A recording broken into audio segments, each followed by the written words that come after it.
നമസ്കാരം. എല്ലാവർക്കും ഷാവിഷിനെയും മൊയ്തീൻ ഷായുടെയും അഭിനന്ദനങ്ങളും ആശംസകളും. സത്യത്തിൻ്റെ മുഖം വികൃതമാണ്.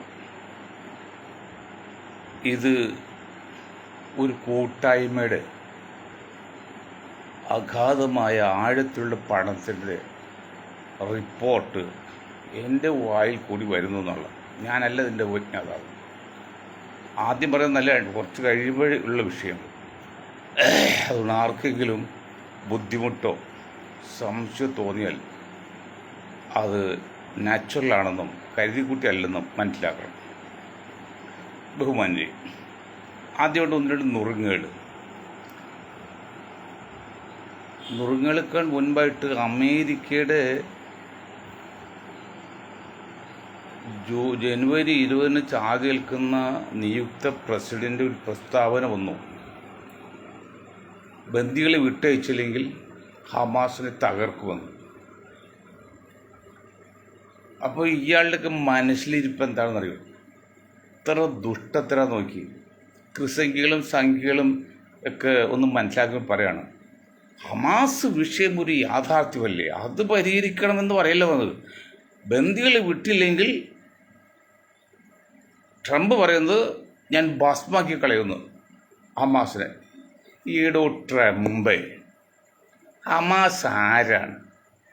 ഒരു ക്ലബ്ബ് അല്ലെങ്കിൽ ഒരു ചെറിയ സംഘടന. നിങ്ങളോ ലോകത്തെ 1 നമ്പർ ശക്തിയുള്ള രാജ്യമെന്ന് അഭിമാനിക്കുന്നു. എവിടെ പോയി ആ വിഷയം? പലസ്തീൻ വിഷയം ഒന്ന് പരിഹരിച്ചൂടെ? അവർക്കൊരു രാജ്യമായിട്ട് കൊടുത്ത് ബാക്കി ഇസ്രായേലിനും കൊടുത്ത് മുന്നോട്ട് പോകാൻ നിങ്ങൾക്ക് സാധിക്കില്ലേ? അപ്പം നിങ്ങളുടെ ദുഷ്ടത്തരം ഇസ്രായേലിനെ മുന്നിൽ നിർത്തിക്കൊണ്ട് അറബി രാജ്യങ്ങളെയും പശ്ചിമേഷ്യയും തകർക്കണം. അതിൻ്റെ ഒരു ഗൂഢതന്ത്രമാണത്. അപ്പം അതാണ് ആദ്യമായിട്ട് മനസ്സിലാക്കേണ്ടത്, ട്രംപിൻ്റെ പ്രസ്താവനയുടെ ആ അയുക്തി. ഇത് നമ്മുടെ നാട്ടിലേക്ക് വന്നാൽ, ഇന്നലെ വാഹന അപകടത്തിൽ 5-6 പേരും മരിച്ചു. 11 പേരുണ്ടായി എന്നാണ് പറഞ്ഞത്. 11 പേര് ഉണ്ടായെങ്കിൽ 11 പേര് ഉണ്ടായാൽ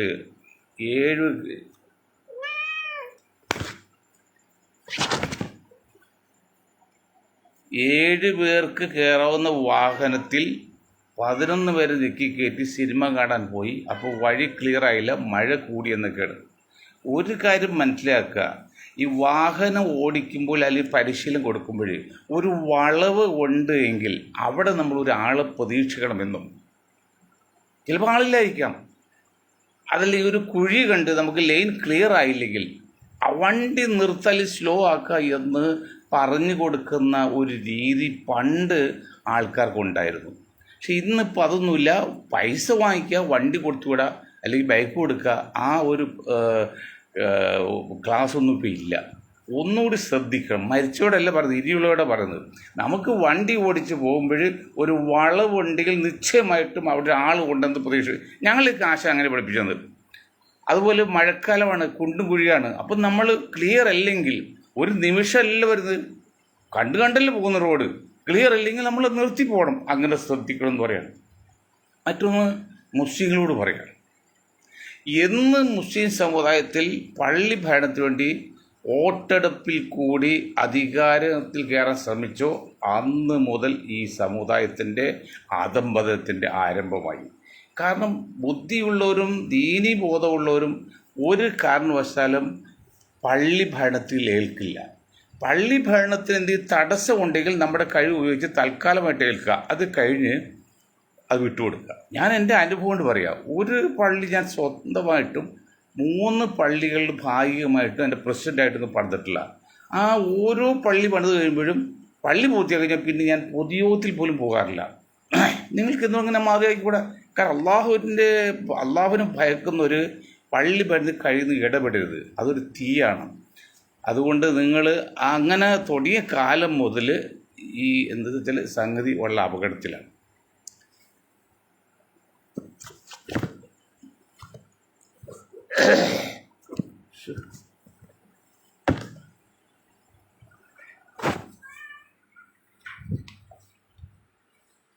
കവി ഞാൻ പറഞ്ഞു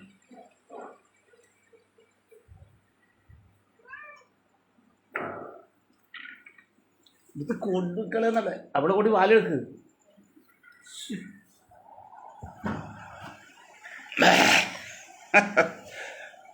സോറി.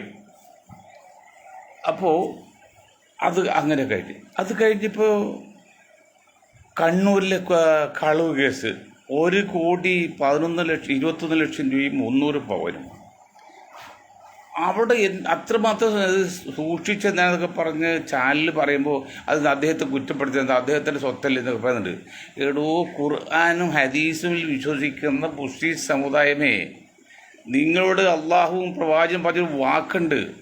നിങ്ങളുടെ കയ്യിൽ പണം ഉണ്ടെന്ന് വിചാരിച്ച് ഒരു സാധനം കൂടുതൽ സൂക്ഷിക്കാൻ പാടില്ല, സ്റ്റോക്ക് ചെയ്യാൻ പാടില്ല. അതാണല്ലോ ഇന്ത്യ ഗവൺമെൻറ് പുതിയ നിയമം പൂഴ്ത്തിവയ്പ്പൊക്കെ. നിങ്ങൾക്ക് പണം ഉണ്ടെങ്കിൽ പഞ്ചസാര നിങ്ങൾക്ക് ആട് വന്ന് 2 ആഴ്ചത്തേക്കുള്ളിൽ സ്റ്റോക്ക് ചെയ്യാം. അത് സ്വന്തം ആവശ്യമാണെങ്കിലും കച്ചവടത്തിനാണെങ്കിലും. അല്ലാതെ ഒരു കൊല്ലത്തേക്കും 10 കൊല്ലത്തേക്കും കാശ് എന്ന് വിചാരിച്ച് വാങ്ങിച്ച് സ്റ്റോക്ക് ചെയ്യാൻ പാടില്ല. അതിനാണ് പൂഴ്ത്തിവയ്പ്പെന്ന് നമ്മുടെ മലയാളം പറയുന്നത്. അങ്ങനെയുള്ള നിങ്ങളുടെ കയ്യിൽ 1,21,00,000 വീട്ടിൽ വച്ചിരിക്കുന്ന കാര്യമെന്ത്? അത് ട്രാൻസാക്ട് ചെയ്ത് കൈമറിഞ്ഞുകൊണ്ടിരിക്കണ്ടേ? അത് 300 പവൻ നിങ്ങൾ വീട്ടിൽ വെച്ചിട്ട് ആവശ്യമെന്ത്? നിങ്ങൾക്ക് എന്ത് മുസ്ലിമാണ്, ഏത് ഇസ്ലാമാണ് നിങ്ങൾ കേൾക്കണത്? നിങ്ങൾക്ക് ആവശ്യമുള്ള സ്വർണം മാത്രം ഉപയോഗിക്കുക, ആവശ്യത്തിന് മാത്രം ഉപയോഗിക്കുക. നിങ്ങൾക്ക് ആവശ്യമുള്ള പൈസ മാത്രം വീട്ടിൽ സൂക്ഷിക്കുക. അല്ലാത്ത പഴം നിങ്ങൾ ബാങ്കിലിടുമോ അല്ലെങ്കിൽ മറ്റെന്തെങ്കിലും ബിസിനസ്സിൽ മുടക്കിക്കൊണ്ട് ചെയ്യണ്ടേ? ഇതിപ്പോൾ കിട്ടിയോണ്ട് കുഴപ്പമില്ല, കിട്ടിയില്ലെങ്കിലോ? ചില മുസ്ലിം സമുദായത്തിലെ കല്യാണങ്ങളിലെ ആഘോഷങ്ങൾ കാണുമ്പോൾ വാസ്തവം പറഞ്ഞാൽ അവനെ ഒന്ന് സ്വയം മരിക്കു തോന്നും. എന്തൊരു ആർഭാടമാണ്! എത്ര ലക്ഷങ്ങൾ പൊടിക്കാണ് ഒരു കല്യാണക്കുറി മുതൽ. മറ്റ് സമുദായങ്ങൾ ചെയ്യുന്നുണ്ട്, ക്രിസ്ത്യൻ സമുദായം, ഹിന്ദു സമുദായമൊക്കെ ചെയ്യുന്നുണ്ട്. അവർ ചെയ്യട്ടെ, അവർ ജനാധിപത്യമല്ലേ. മുസ്ലിം സമുദായത്തോട് ആർഭാടം 100% നിരോധിച്ച ഒരു മതമുണ്ടെങ്കിൽ ഇത് ഇസ്ലാമാണ്. പിശുക്ക്, മൈസർ, അതും നിരോധിച്ചൊരു മതം ഉണ്ടെങ്കിൽ ഇസ്ലാം മതമാണ്. പിശുക്കിന് പോലെ തന്നെയാണ് ലാബിഷ്. നമ്മൾ സംഗതി അതൂർത്തു എന്നിട്ട് പറയുന്നു ഞാനും മുസ്ലിമാണ്, വട്ടത്താഴ്മുണ്ട്, താടിയുണ്ട്, മൂട്ടിവിട്ട മുണ്ടുകൊണ്ട് എല്ലാം ഉണ്ട്. ഇങ്ങനത്തെ ഒരു വർഗങ്ങൾ അള്ളാഹുവിലും റസൂലിലും വിശ്വാസം അങ്ങ് ചെയ്യാവൂ? അതങ്ങനെ ചെയ്യാം.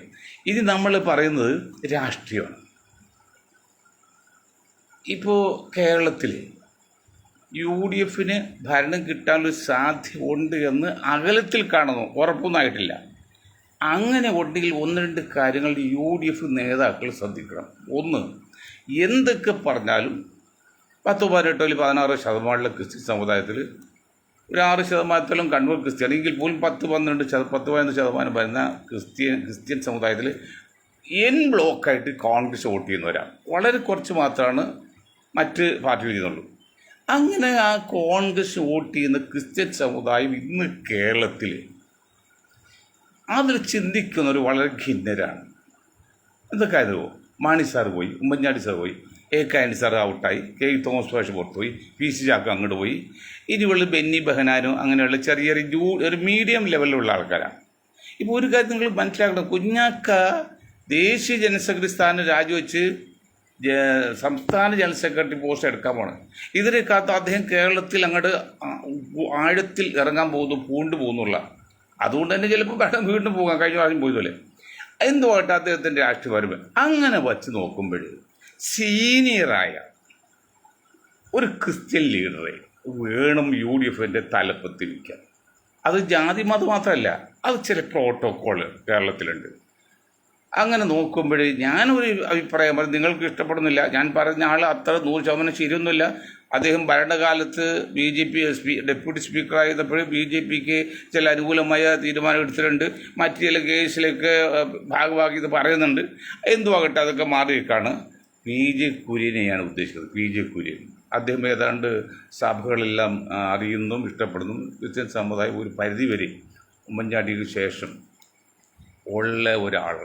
അതുപോലെ ഒരു സീനിയറായ ഒരാൾ വേണം കേരളത്തിൽ UDFൻ്റെ കൺവീനറായിട്ടോ അല്ലെങ്കിൽ ചെയർമാനായിട്ടോ KPCയുടെ പ്രസിഡൻ്റായിട്ടോ അല്ലെങ്കിൽ അതുപോലെ ഒരു നല്ലൊരു പോസ്റ്റ് ക്രിസ്ത്യൻ സമുദായത്തിൽ സീനിയറായ ഒരാൾക്ക് കൊടുക്കണമെന്നാണ് വിനീതമായി ദേശീയ സംസ്ഥാന നേതാക്കളോട് എന്നെ എൻ്റെ ഗ്രൂപ്പിൽ പറയാനുള്ളത്. അത് അനിവാര്യമാണ്, കാലഘട്ടത്തിൻ്റെ അനിവാര്യമാണ്. മറിച്ച് ജോസഫ് സാറൊക്കെ ഉണ്ടെങ്കിൽ ജോസഫിനെ കുറിച്ച് അത്ര അങ്ങോട്ട് ഒരു ഫിറ്റല്ല എന്ന ചില അഭിപ്രായമുണ്ട്. PJ കുര്യൻ സാറാണ് കുറച്ച് പരിധി വരെയും സ്റ്റേജൊക്കെ ഉണ്ടെങ്കിലും കുറച്ചുകൂടി ഫിറ്റ് എന്ന് ഞങ്ങളുടെ ഫിലോസഫി പറയുന്നു, സൈക്കോളജി പറയുന്നു. അത് നിങ്ങൾക്ക് ഇഷ്ടമാണ്. ഏതൊരു ഒരാൾക്ക് കൊടുക്കണം. ഇപ്പോൾ എന്താണ് KPC പ്രസിഡന്റ് സ്ഥാനമില്ല, കൺവീനർ സ്ഥാനമില്ല, ചെയർമാൻ സ്ഥാനമില്ല, ഐക്യമുന്നണിയുടെ ഭാരവാഹിത്വം ഇല്ല. അത് പാടില്ല. കേരളത്തെ സംബന്ധിച്ച് മുസ്ലിം ലീഗ് അപ്പുറത്ത് നിൽക്കുന്നുണ്ട്. മറിച്ച് മുസ്ലിം ലീഗ് ഇല്ലാതെ മുസ്ലിങ്ങൾ കേരളത്തിൽ കോൺഗ്രസ്സിലാണ് ഭൂരിപക്ഷം എങ്കിൽ അവർക്കൊരാൾ ചാനം കൊടുക്കാം, കുഴപ്പമൊന്നുമില്ല. ഇതല്ല, അവർ ലീഗ് മാറി നിൽക്കാൻ അത് ചെയ്യണം. പക്ഷെ അതിനേക്കാൾ ഉപരി ഇനി പറയാൻ പോകുന്ന അല്പം പലർക്കും മുറിവുറപ്പോ അല്ലെങ്കിൽ നീരസം ഉണ്ടാക്കുന്ന, പക്ഷെ സത്യത്തിന് മുഖം വീറുതായിട്ട് പറയാതിരിക്കാൻ പറ്റില്ല. പറഞ്ഞില്ലെങ്കിൽ ഞാൻ സമൂഹത്തോടും സമുദായത്തോടും ഞങ്ങൾ കാണിക്കുന്ന വഞ്ചനയാണ്. ഞങ്ങൾ ഈ ഗ്രൂപ്പ് എന്ന് പറഞ്ഞത് അന്തർദേശീയം, ദേശീയം, പ്രാദേശികം, യൂണിവേഴ്സൽ ഇതെല്ലാ കാര്യങ്ങളും മനസ്സിലാക്കി തീരുമാനമെടുക്കുന്ന, നിഷ്പക്ഷമായി തീരുമാനമെടുക്കുന്ന ഒരു ഗ്രൂപ്പാണ്. ആ ഗ്രൂപ്പിൻ്റെ ഒരു വക്താവാണ് ഞാൻ സംസാരിക്കുന്നത്. ആ വക്താവ് എന്ന് പറയുമ്പോൾ ഒരു കാര്യം പറയട്ടെ. ഈ ഷമാ മുഹമ്മദ് കോൺഗ്രസ്സിൽ AICCയുടെ വക്താവായിട്ട് നിയമിച്ചതിൽ ഒരേ ഒരു യോഗ്യത ഷമാ മുഹമ്മദിൻ്റെ ഭർത്താവ് ഇറ്റലിക്കാരനാണ്. അത് മാത്രം അവർക്ക് യോഗ്യതയുള്ളൂ. വേറെ ഒരു യോഗ്യത പാർട്ടിയിലില്ല. ദുബായിൽ കിടന്ന് വളർന്ന് അങ്ങനെ ജനിച്ചു വന്നാണ് ഇവർ. പക്ഷേ അവർ ഇത്തവണ മുൻ സ്ഥാനത്ത് മാറ്റി ഗ്രൂപ്പിൽ നിന്ന്. അതിന് നമ്മുടെ ദീപ്തി വർഗീസ് പറയുന്ന പോയിൻ്റ് മലയാളം ശരിക്കും സംസാരിക്കാൻ അറിയില്ല.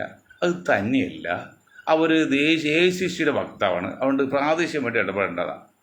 രണ്ടും സമ്മതിക്കാം.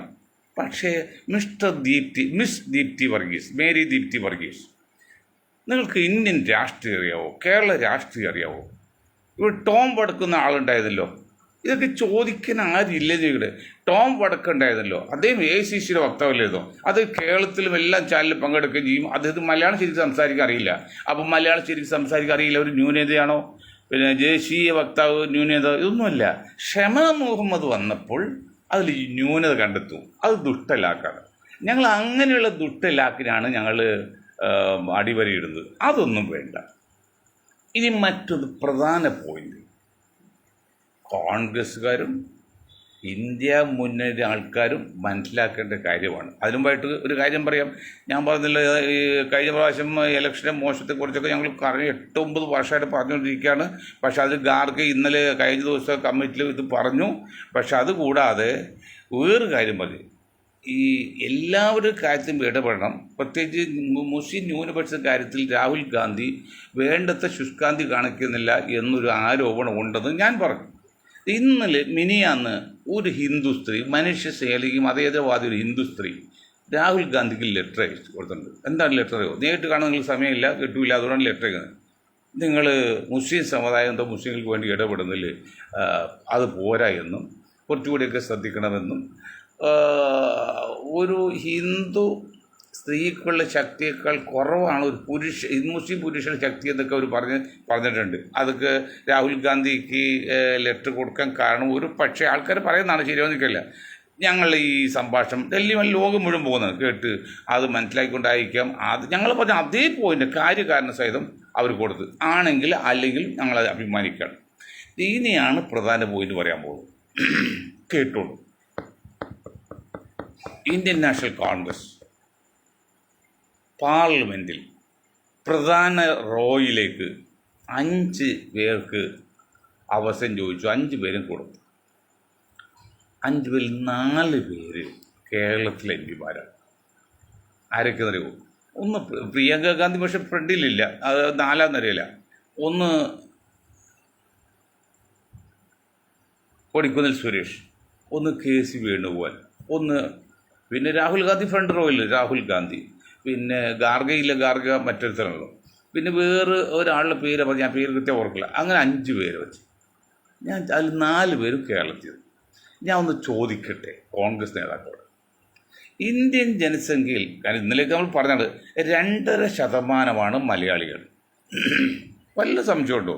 140 മോർ ദാൻ 140 crore അതിൽ 3.6 എന്ന് പറയുമ്പോൾ 3.6 കോടി തമ്മിൽ ഏതാണ്ട് 2.5% വരുന്നു. ന്യൂനപക്ഷങ്ങൾ ക്രിസ്ത്യൻ സമുദായത്തെ കാര്യം പറഞ്ഞാൽ 2%. അപ്പോൾ ഈ വടക്കേ ഇന്ത്യയിലെ ഗുജറാത്ത്, രാജസ്ഥാൻ, മധ്യപ്രദേശ്, ആസാം പോലുള്ള സംസ്ഥാനങ്ങളിൽ നിന്ന്, യു പിയിൽ നിന്നൊക്കെ നിങ്ങൾക്ക് എന്തേ അവിടെ നിന്ന് ഒരു നേതാവിനെ വയ്ക്കാത്തത്? അവർക്ക് അങ്ങേറ്റം മുറിവുറുപ്പുണ്ടെന്നേ, അങ്ങേറ്റം ശക്തമായി പ്രതിഷേധം കൊണ്ട് തുരങ്കം വയ്ക്കുന്ന പണിയാണ് പാർട്ടിയെ ഉള്ളിൽ നിന്നുകൊണ്ട്. നിങ്ങൾ കാണിക്കുന്ന പോലെ തെറ്റല്ലേ എൻ്റെ രാഹുൽജി? അതാണ് ഞാൻ പറഞ്ഞത്. ഇന്നത്തെ ഈ സോണിയാഗാന്ധി കോൺഗ്രസും ഈ രാഹുൽ കോൺഗ്രസും പ്രിയങ്ക കോൺഗ്രസും ഒരു കാരണവശാലും ഇന്നത്തെ രീതിയിൽ ചിന്തിക്കുകയാണെങ്കിൽ കേന്ദ്ര ഭരണത്തിൽ കയറില്ല. കോൺഗ്രസിൻ്റെ കേരളത്തിലെ പല നേതാക്കൾക്കും കേന്ദ്രം ഭരിക്കുന്നില്ല. അവർക്ക് എങ്ങനെയും UDF അധികാരത്തൊന്നും മുഖ്യമന്ത്രിയാകാനാണ് ശ്രമം.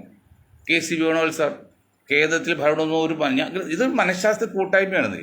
വെറും ഒരു ഫിലോസഫി അല്ല, വെറും ഒരു ശാസ്ത്രീയമല്ല, psychological അപ്രോച്ചാണിത്.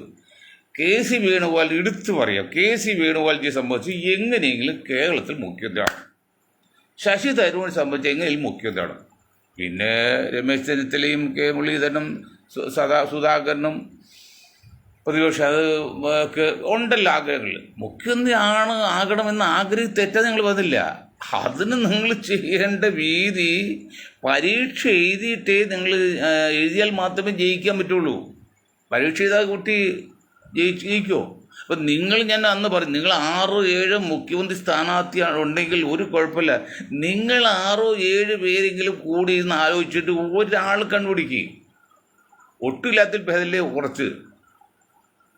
Something is better than nothing എന്ന് പറയുന്ന ശീലമൊക്കെ ശരിയല്ല. First impression is the best impression, അത് ശരിയല്ലൊക്കെ പ്രയോഗം തിരുത്തുന്നുണ്ട്. ഇപ്പോൾ മാറ്റം വന്നിട്ടുണ്ട്. എങ്കിലും പറയാണ്, ഞങ്ങൾ കള്ളന്മാർ പോലും ഒരു മേഖലയിൽ കള്ളന്മാർ മറ്റു മേഖലയിൽ പോകില്ല, ഒരു സ്ഥലത്ത് കണ്ടാൽ പിന്നെ അവിടെ ഉടനെ വെക്കൂല, അങ്ങനെയൊക്കെ പറഞ്ഞല്ലോ. അതിന് വ്യത്യസ്തമാണ് കണ്ണൂർ കണ്ടിട്ട് അയാൾ പിറ്റേന്ന് വന്ന കാര്യം പോലീസ് കണ്ടുപിടിച്ചൊക്കെ പറഞ്ഞു.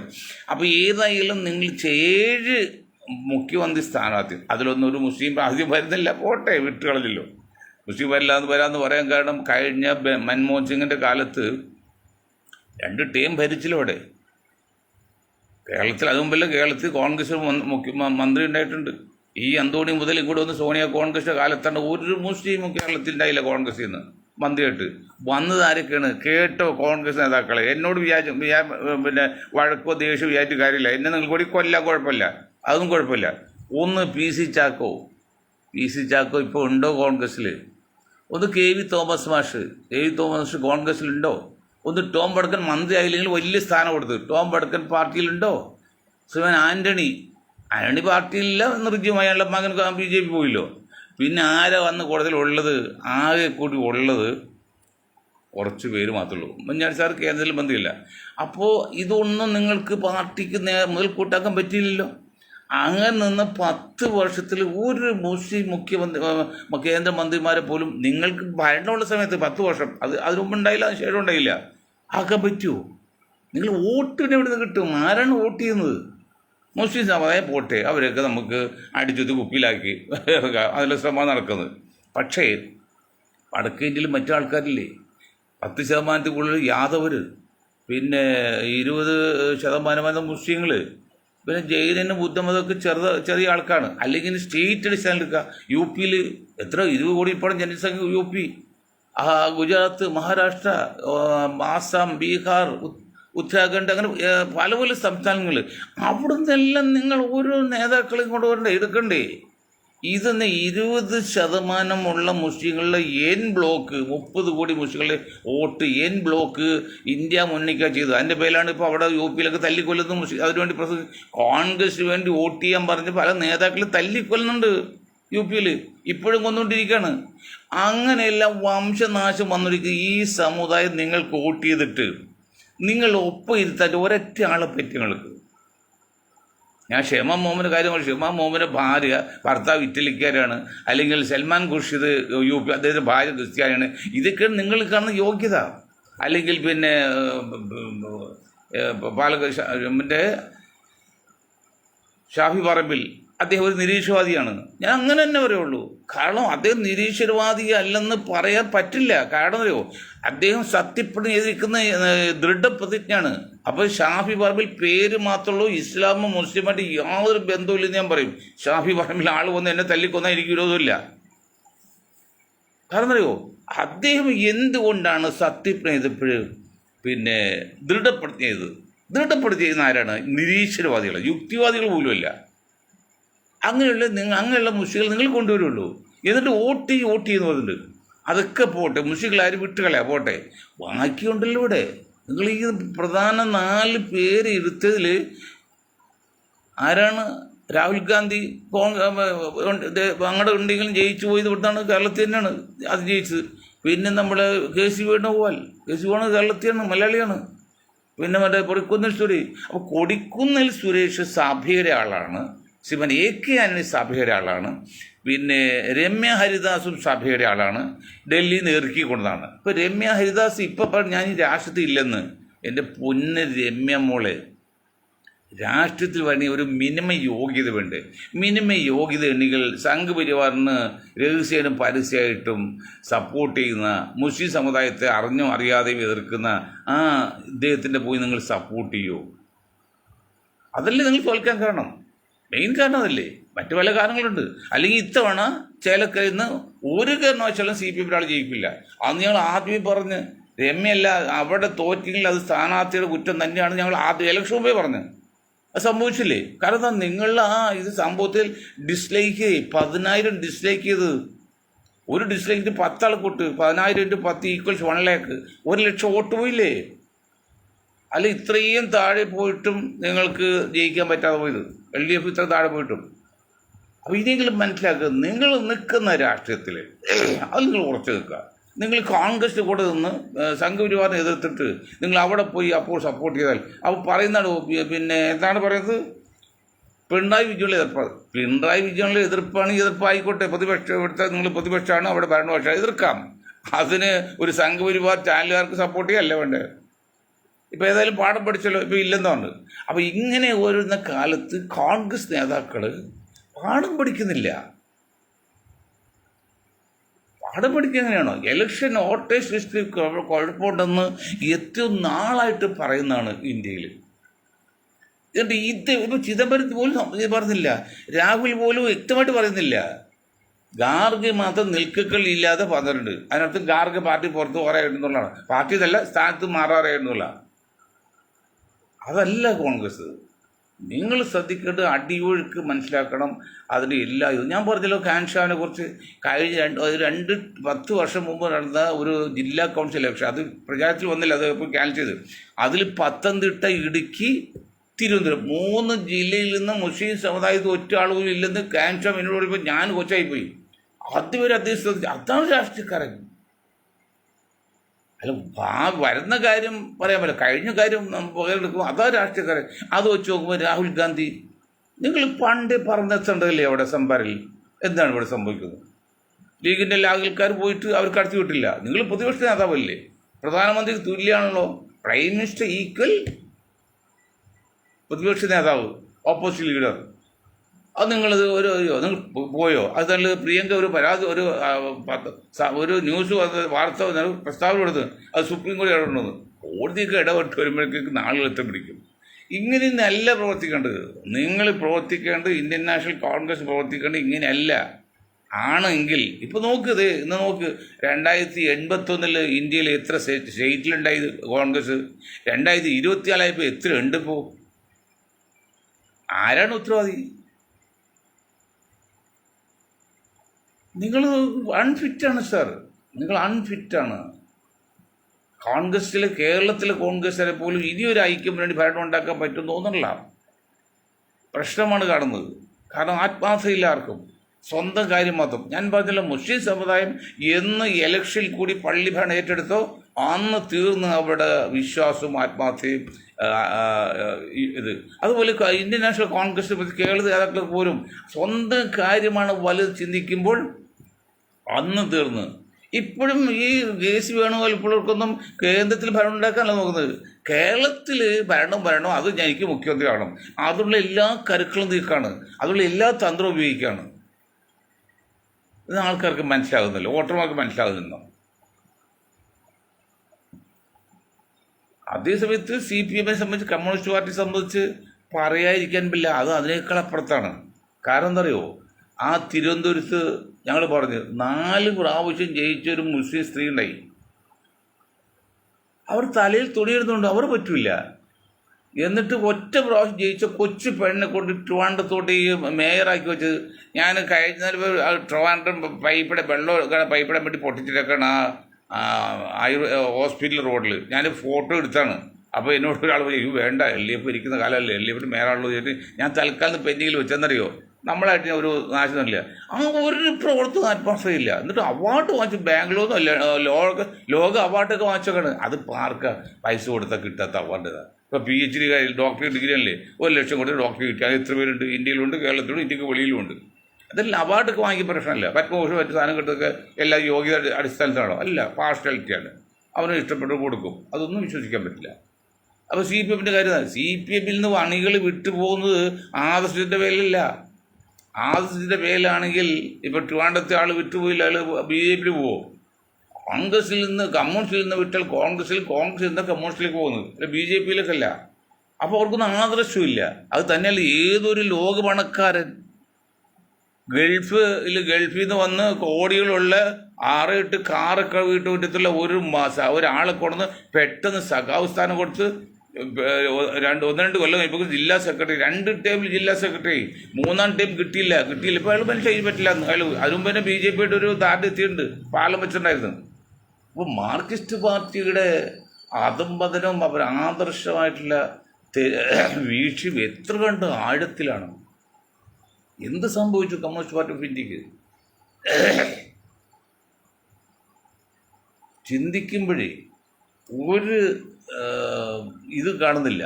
അപ്പോൾ കമ്മ്യൂണിസ്റ്റ് പാർട്ടിയും കോൺഗ്രസും നിങ്ങൾക്ക് ആത്മാർത്ഥ കൊണ്ട് രാജ്യമാണ് വലുത്, പാർട്ടിയാണ് വലുത് ആഗ്രഹമുണ്ടെങ്കിൽ നിങ്ങൾ ഇപ്പോൾ കാണിക്കുന്ന ഈ സ്വന്തം കാര്യം സിന്ദാബാദ് എന്ന് പറയുന്ന രീതി മാറ്റിവെച്ചിട്ട് സംഘപരിവാർ 10,000-കണക്കിന് സംഘപരിവാറിന് കല്യാണം കഴിക്കാതെ പട്ടിണി കിടന്ന്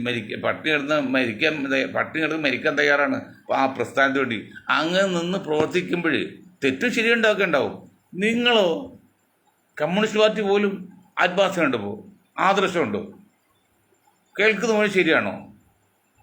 സംസ്ഥാന സെക്രട്ടറി പേരിലേക്ക് ആരോപണം വരാം, വൈഫിൻ്റെ പേരിൽ ആരോപണം വരാം. കണ്ണൂർ വന്ന വൈഫൊക്കെ ഉണ്ടല്ലോ, എത്ര ആരോപണങ്ങളാണ്. എന്ത് പറ്റി നിങ്ങൾക്ക്?